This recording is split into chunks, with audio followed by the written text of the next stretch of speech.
السلام علیکم ورحمۃ اللہ۔ یہ ڈاکٹر فضل الہی صاحب کا آفیشیل یوٹیوب چینل ہے، اس کو لائک، سبسکرائب اور شیئر کریں اور بیل آئیکن پریس کریں تاکہ نئے آنے والی ویڈیوز کا نوٹیفیکیشن آپ کو موصول ہو سکے۔ جزاکم اللہ خیر۔ إن الحمد لله نستعينه ونستغفره ونستهديه ونعوذ به من شرور أنفسنا ومن سيئات أعمالنا، من يهده الله فلا مضل له ومن يضلله فلا هادي له،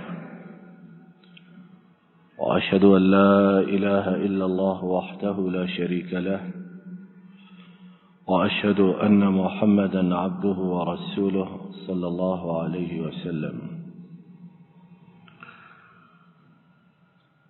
اللهم صل على محمد وعلى آل محمد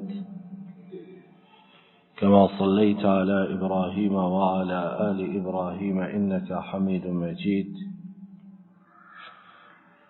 اللهم بارك على محمد وعلى آل محمد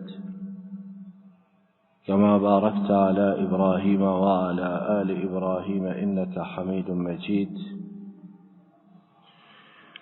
رب اشرح لي صدري ويسر لي أمري واحلل عقدة من لساني يفقه قولي، اللهم انفعنا بما علمتنا وعلمنا ما ينفعنا وزدنا علما، سبحانك لا علم لنا إلا ما علمتنا إنك أنت العليم الحكيم۔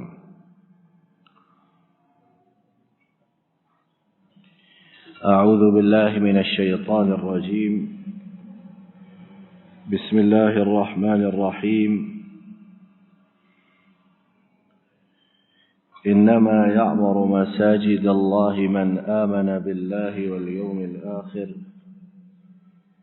وأقام الصلاة وآتى الزكاة ولم يخش إلا الله فعسى أولئك أن يكونوا من المهتدين۔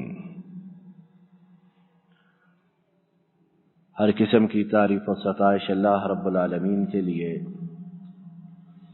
اور ارب درود و سلام امام الانبیاء قائد المرسلین رحمت دو عالم حضرت محمد رسول اللہ صلی اللہ علیہ وسلم پر، اور آپ کے ان صحابہ کرام پر جنہوں نے آپ کی اتباع اور فرما برداری کی۔ اللہ کی مسجدیں اور اللہ کے گھر جو ہیں، یہ اتنے مقام والے، اتنے مرتبے والے کہ ہم ان کے متعلق گھنٹوں بات کرتے رہیں، ان کی شان و عظمت کو بیان کرنے کے حق کو ادا نہیں کر سکتے ہیں۔ ایک ایک گھر اللہ تعالی کا انتہائی زیادہ قیمتی، انتہائی زیادہ عرفہ اور افضل ہے، اور اگر اس کی بنیاد میں اخلاص موجود ہو، اگر اسے بغیر کسی دنیاوی مقصد کے، ذاتی منفعت، مصلحت، مفاد اور ضرورت کے بنایا جائے، تو ہم اپنے رب کی رحمت سے یہ امید کرتے ہیں کہ اس کا ثواب دو چند ہو جاتا ہے۔ ابھی ہم نے ابتدا میں سورہ توبہ 9واں پارہ، اس کی ایک آیت کریمہ کی تلاوت سنی ہے۔ اس میں اللہ مالک الملک نے مساجد کے متعلق کچھ بات ارشاد فرمائی ہے۔ پہلی بات ہمارے آج کے خطبہ جمعۃ المبارکہ کی، انما یعمر مساجد اللہ، پہلی بات یہ کہ اللہ تعالیٰ نے مساجد کی مسجدوں کی نسبت اپنی طرف کی ہے، اپنی طرف نسبت کی ہے، اور جس چیز کی نسبت اللہ تعالیٰ اپنی طرف فرمائے وہ چیز اپنے مقام و مرتبہ میں دنیا کی ہر چیز سے زیادہ اعلیٰ اور افضل ہوگی۔ بہت سے لوگ مساجد کو ٹیڑھی نگاہوں سے دیکھتے، ان کے پڑوس میں گھر لینے سے بنانے سے گھبراتے، اور مساجد والوں کے متعلق اپنے دل میں نہ جانے کیا کیا چھپا کر رکھتے ہیں۔ اگر مسجدوں میں کتاب و سنت کا بول بالا ہے، دکانداری، سیاست، چودراہٹ نہیں ہے، اور صرف اللہ اور اس کے رسول کی بات کی جاتی ہے، اور مسجد سے منسلک لوگ بغیر کسی منفعت، مصلحت، ضرورت، مفاد اور دنیاوی فائدے کے اس کی خدمت میں جٹے ہوئے ہیں، تو اللہ کے فضل و کرم سے کائنات کے عظیم ترین لوگ دنیا میں بھی اس کا صلہ پائیں گے، اور آخرت میں بھی رب انہیں اپنی شان کے مطابق اجر و ثواب سے محروم نہیں رکھے گا۔ دوسری بات، انما یعمر مساجد اللہ من آمن باللہ والیوم الآخر۔ دوسری بات یہ کہ مساجد کی آبادی کی کوشش کرنے والا انہیں محبت کی نگاہ سے دیکھنے والا اور ان کی آبادی میں ہاتھ بٹانے والا، ان کے لیے اللہ تعالیٰ نے وہ ٹائٹل اور وہ لقب دیا ہے کہ روئے زمین پر موجود تمام مال و دولت کو صرف کر دیں، وہ ٹائٹل اللہ کے سوا اور کوئی دے سکتا ہی نہیں ہے۔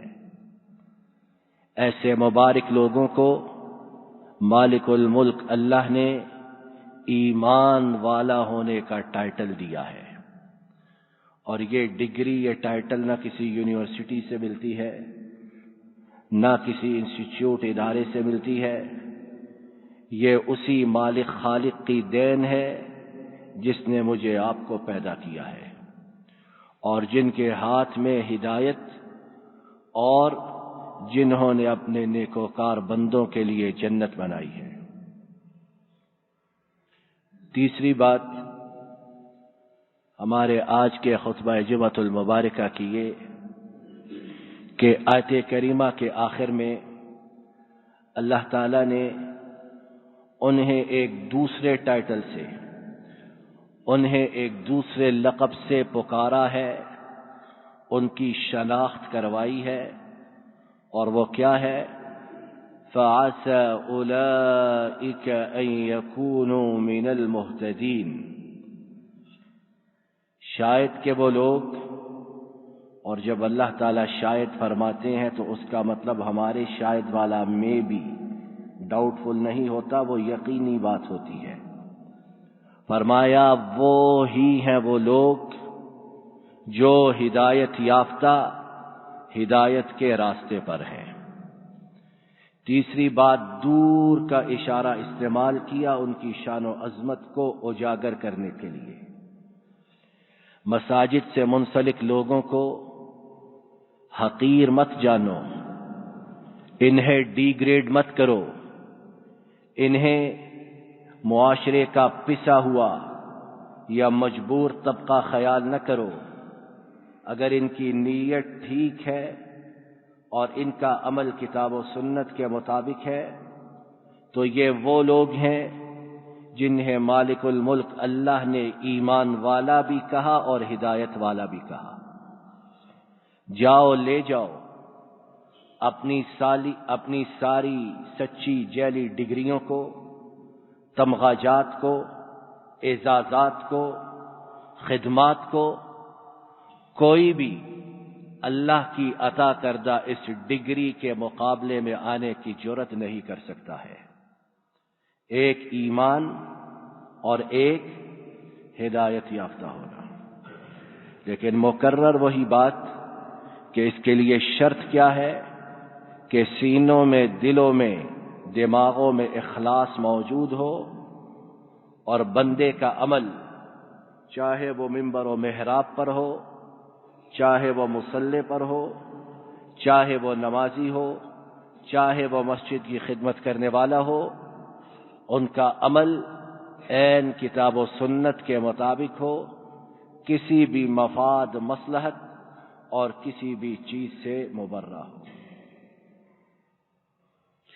چوتھی بات ہمارے آج کے خطبہ جمعۃ المبارکہ کی یہ ہے کہ بہت سے لوگ مساجد کے متعلق طرح طرح کے گمان رکھتے، طرح طرح کے خیالات کو اپنے دلوں میں جگہ دیتے ہیں۔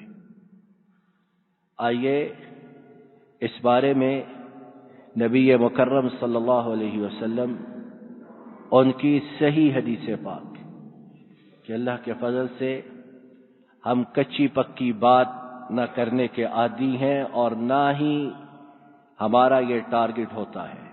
بشر ہیں، بھول چوک غلطی ممکن ہے، لیکن ہمیشہ کوشش یہ رہتی ہے کہ بات وہ کریں جو اللہ کی کتاب میں موجود ہو یا نبی محترم صلی اللہ علیہ وسلم کی صحیح سنت کریمہ سے ثابت ہو۔ کیا فرمایا آپ صلی اللہ علیہ وسلم نے؟ فرمایا احب البلاد الى اللہ مساجدها وابغض البلاد الى اللہ اسواقها، او كما قال صلی اللہ علیہ وسلم۔ فرمایا روئے زمین پر اللہ کو سب سے زیادہ پیاری چیزیں، پیاری جگہیں کون سی ہیں؟ وہ پلازا جس کی قیمت کوئی 50 ارب، 1 خرب، 2 خرب ہو، وہ جگہیں جہاں شیطان کا رقص ہوتا ہو، وہ جگہیں جہاں لوگ دل لبھانے کے لیے، ٹائم پاس کرنے کے لیے کثرت سے جاتے ہوں، وہ سمندر کے ساحل جہاں دنیا بھر کی فحاشی اور عریانی اور اللہ کی بغاوت، سرکشی کا سامان ہو، کون سی جگہیں ہیں؟ فرمایا اللہ کو روئے زمین پر سب سے زیادہ پیاری جگہیں وہ اللہ کی مسجدیں، اللہ کے گھر ہیں۔ ہم کاہے کے مسلمان ہیں؟ کہاں کے مسلمان ہیں؟ لوگ مسجد کے قریب گھر لینے سے کتراتے ہیں، اور جو پراپرٹی کے کام سے منسلک ہیں ان کا تجربہ ہے کہ عام طور پر، ہمیشہ نہیں، عام طور پر مسجد کے قریب گھر ہو یا قبرستان کے نزدیک، کرایہ بھی کم، اور اگر پلاٹ ہے تو عام طور پر اس کی قیمت بھی کم بتاتے ہیں کہ کوئی لینے پر تیار نہیں ہوتا۔ اور پھر ہم بڑے پکے مسلمان ہیں، پھر ہم کہتے ہیں کہ ہم پر ہمارے رب کی رحمت نازل کیوں نہیں ہوتی، پھر ہم کہتے ہیں کہ دنیا میں ہمارا رب ہمیں عزت سے، کامرانی سے، بلندی سے، کامیابی سے نوازتا کیوں نہیں ہے۔ دیگر ہماری یہ کرتوت، ہمارے یہ اعمال، ہمارے یہ، تو کس منہ سے ہم رب کی رحمت کی امید رکھتے ہیں؟ فرمایا سب سے پیاری جگہیں، پسندیدہ جگہیں اللہ تعالیٰ کو کون سی ہیں؟ جو مسجدیں ہیں، اللہ تعالیٰ کے گھر ہیں۔ اب تصویر کا دوسرا رخ بھی دیکھیں کہ ہمارے دین کی یہ خوبصورتی ہے، ہمارے دین کا یہ حسن ہے، جمال ہے کہ وہ تصویر کے دونوں رخوں کو لوگوں کے سامنے رکھتا ہے۔ جس طرح ایک اچھا کاروباری، پراپرٹی ڈیلر ہو، سبزی والا ہو، کریانے والا ہو یا کوئی اور ہو، اچھا برا دونوں سودے دکھاتا ہے تاکہ گاہک کو اچھا چننے میں کوئی تردد، کوئی ہچکچاہٹ نہ ہو۔ تو ہمارا دین تو ہے ہی لوگوں کی بھلائی کے لیے، اور اس میں ہر وہ جائز طریقہ استعمال کیا گیا ہے جس کے ذریعے لوگ جنت کے راستے پر آ جائیں اور جہنم کی راہ سے دور ہو جائیں۔ تصویر کا دوسرا رخ کیا؟ فرمایا اللہ کے نزدیک سب سے زیادہ ناپسندیدہ جگہ، بری جگہ بازار ہے، جن کی طرف ہمارے دل لپکتے ہیں، جن کی روشنیوں میں بہت سے لوگوں کی اٹھک بیٹھک دن رات کے کتنے گھنٹوں میں جاری رہتی ہے۔ مسجدوں میں نہیں آتے۔ جمعہ جو ہفتہ وار عید ہے، افضل ترین دن ہے، دنوں کا سردار ہے، اس دن بھی بازاروں کی زینت بنے رہتے اور مسجدوں کا رخ بہت اللہ پر احسان کرتے ہوئے کرتے ہیں کہ جائیں تو امام صاحب خطیب صاحب نے 2 رکعت نماز تیار رکھی ہو، نماز پڑھے اور فوراً واپس بھاگے۔ ہے کوئی مسلمانی کی بات؟ کاروبار ہے، جائز کاروبار ہے، بازاروں میں جانا ہے، آنا ہے، خرید و فروخت کرنی ہے، اس کی اسلام میں کوئی ممانعت نہیں، جائز ہے، بلکہ ترغیب دی گئی ہے کہ رزق حلال کے لیے محنت کرو، رزق حلال کے لیے کوشش کرو۔ لیکن مسجدوں کا بھی تو کچھ حق ہے۔ مسجدیں جو بنائی جاتی، مسجدیں جو تعمیر کی جاتی، سرمایہ لگتا اس لیے کہ یہ آباد ہوں، لوگ آئیں رب کے روبرو، اس میں رکوع و سجود کریں، خشوع و خضوع سے عبادت کریں، اپنے رب کو یاد کریں، اپنی دنیا بھی سدھاریں اور اپنی آخرت کو بھی سنواریں۔ اور یہ بات ہم پہلے کتنی مرتبہ کہہ چکے کہ مسجدوں کے ساتھ منسلک ہونے سے صرف آخرت کی کامیابی نہیں بلکہ آخرت سے پہلے اس میں دنیا کی کامیابی ہے۔ اور جو لوگ اس کا تجربہ کرتے ہیں ان سے پوچھئے کہ وہ کس طرح مسجدوں کی خدمت میں جٹے ہوئے اور ان کی چاہت ہوتی ہے کہ 24 گھنٹے ہم مسجد کی خدمت کرتے رہیں، کسی بھی منفعت مصلحت دنیاوی مقصد کے بنا۔ تو کیا بات نبی رحمت صلی اللہ علیہ وسلم نے فرمائی کہ ناپسندیدہ ترین جگہیں جو ہیں وہ بازار ہے۔ کون سے بازار؟ جو لوگوں کو اللہ کی عبادت سے غافل کر دے۔ کون سے بازار؟ جو نمازوں کی باجماعت ادائیگی میں رکاوٹ بنے۔ کون سے بازار؟ جن میں انسان الجھ کر اپنے رب کو بھول جائے۔ کون سے بازار؟ جن میں حرام سودی کاروبار ہوتا ہو۔ یہ تمام قسم کے بازار جو ہیں یہ اللہ کو انتہائی زیادہ بلکہ سب سے زیادہ ناپسندیدہ ہے۔ 5ویں بات میرے آپ کے سمجھنے کی مساجد کے حوالے سے کہ مسجد اسے بنانا، اس کی خدمت کرنی، اس کی آبادی میں اپنا حصہ ڈالنا، یہ اتنا مبارک کام، اتنا اعلیٰ، اتنا افضل، اتنا بڑھیا کام کہ میں گناہگار خاکی بندہ کس منہ سے اللہ کے ہاں جو ان لوگوں کا مقام و مرتبہ ہے اسے بیان کر سکتا ہوں۔ ایک صحیح حدیث پاک نبی رحمت صلی اللہ علیہ وسلم کی زبان مبارک سے سنتے ہیں۔ آپ صلی اللہ علیہ وسلم نے فرمایا: من بنى للہ مسجدا بنى اللہ له بیتا فی الجنہ او کما قال صلی اللہ علیہ وسلم۔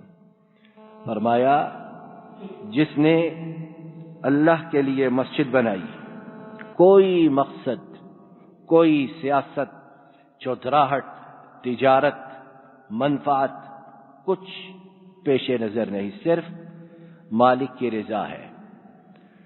فرمایا جس نے اس طرح مسجد بنائی اس کا اجر اللہ نے اپنے ہاں یہ لکھ لیا، یہ تحریر کر لیا، یہ ثبت ہو گیا کہ ایسے خوش نصیب کے لیے اللہ تعالی جنت میں گھر تعمیر کر دیتے ہیں۔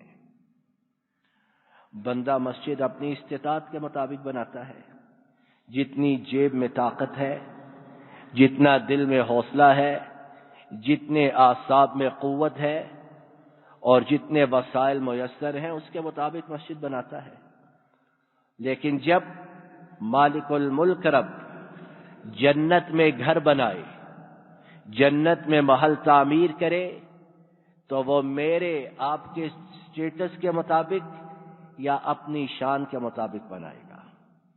بولیے کس کے مطابق بنائے گا؟ اپنی شان کے مطابق۔ یہ ایک مسجد کی بات۔